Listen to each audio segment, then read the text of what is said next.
Panalo ang Kim Pao, Kim Chiu at Paolo Avellino, nagwagi sa International Awards. Fans, sobrang proud, umangat ang bandera ng Pilipinas sa Content Asia. Walang takas, Kim Pao nabuking ng fans dahil lang sa kanilang sapatos. Jogging date, kumpirmado. Tara, kwentuhan muli tayo.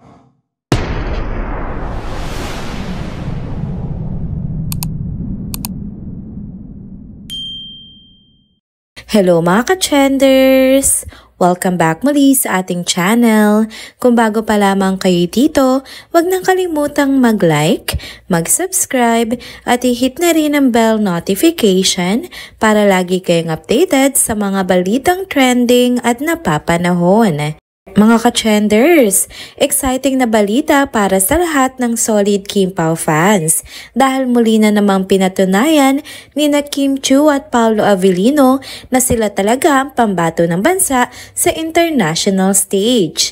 Grabe, wagi nga na naman sila pareho bilang favorite actress at favorite actor sa Content Asia Awards 2024 for Viewers' Choice.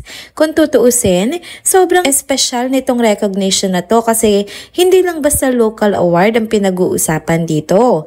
International level ang laban dahil kasama nila sa category ang bigating artista mula Indonesia, Malaysia, Singapore at Thailand. Kaya naman hindi lang ito tagumpay para sa Kim Pao, kundi malaking karangalan din para sa buong Philippine show business. Kaya hindi na nakapagtataka kung bakit bumuhos talaga ang pagbati mula sa kanilang mga taga-suporta. Sabi nga ng mga fans, sulit na sulit daw ang lahat ng kanilang puyat at effort sa pagboto. Imagine, parehong nanalo si Kim at si Paolo sa parehong kategory. Para raw talagang meant to be ang pagkapanalo ng dalawa.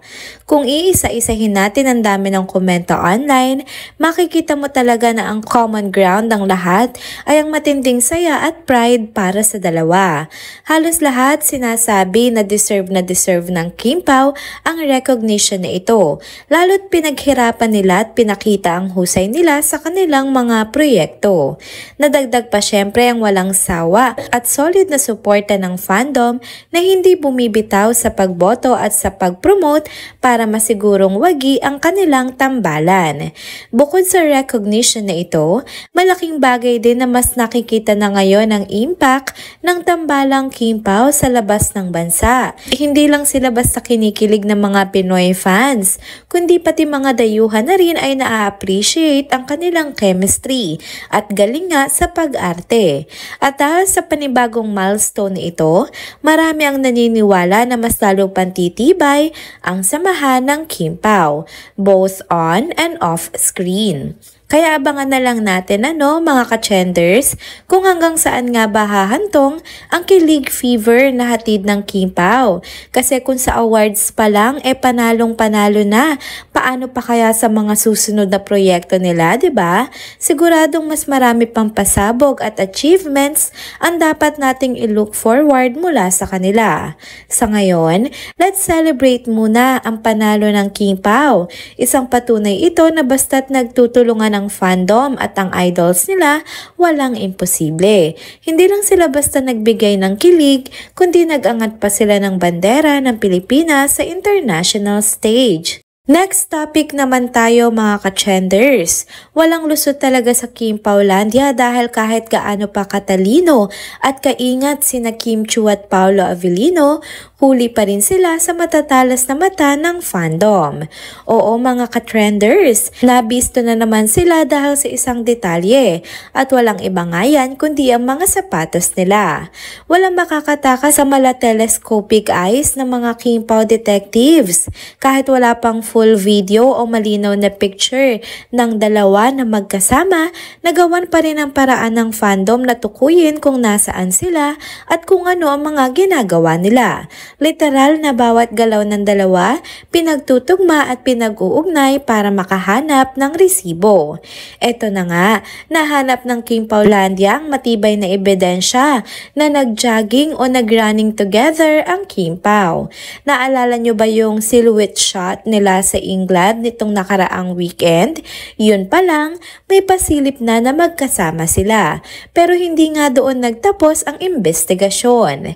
Nasa kote nga raw ang Kim Pao dahil sa sapatos ni Paolo Avellino. Nagsimula ito sa isang video na in-upload nga ni Kim habang tumatakbo sa Birmingham.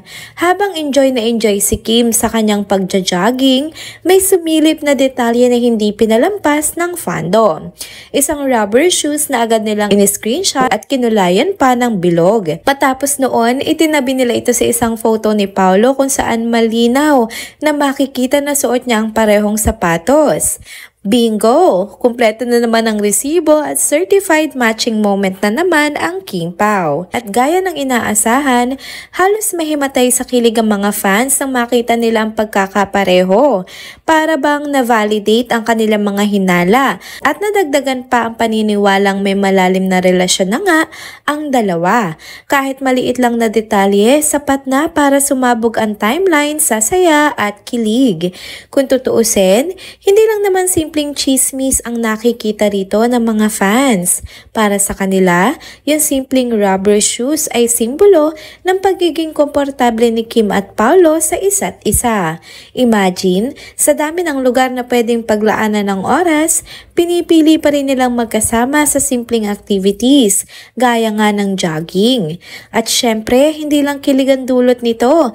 Makikita rin na nagkakaroon ng pagkakataon si Kim na makapagpahinga at makahanap ng inner peace sa kanilang maikling getaway ni Paolo. Hindi lang ito tungkol sa romance o mga resibo, kundi pati na rin sa mental at emotional well-being ni Kim na talagang priority din ng kanyang mga fans. Ngayon, abangan naman daw ng mga Kim Paulandia ang next stop ng dalawa. Kung sa England ay nagpakilig na sila, tiyak na mas magiging exciting pa kapag nagpunta na sila sa US at Canada. Ang mga fans, todo hintay na sa panibagong resibo at panibagong kilig moment sa siguradong bubulaga sa social media. Kung susumahin ang mga reaction naman ng netizens online, isang bagay lang nga ang common ground. Hindi na raw talaga maitatago ang closeness ni Kim at Paolo. Ang mga tao, tuwan-tuwa. May halong kilig at excitement at karamihan ay kumbinsido na may something special talaga na namamagitan na sa kanila. Ayan mga ka-trenders, isang simpleng sapatos lang pero todo pasabog na naman sa Kim Paulandia. Sa susunod, alamin natin kung ano na namang mga resibo ang madidiskubre ng fandom na ito na walang pinalalampas. Stay tuned lang dahil for sure, hindi dito nagtatapos ang mga pasabog ng Kim Pao. And there you go mga ka-trenders, dito na po muna nagtatapos ang ating isa na namang trending video update. Salamat sa inyong pagsubaybay at pagsama sa akin hanggang sa dulo ng video na ito. Pero bago kayo umalis, huwag niyo pong kalimutang mag-like, mag-comment, mag-subscribe at i-hit na rin ang bell notification para lagi kayong updated sa mga balitang trending at napapanahon. Kita-kits po sa susunod na video. Paalam!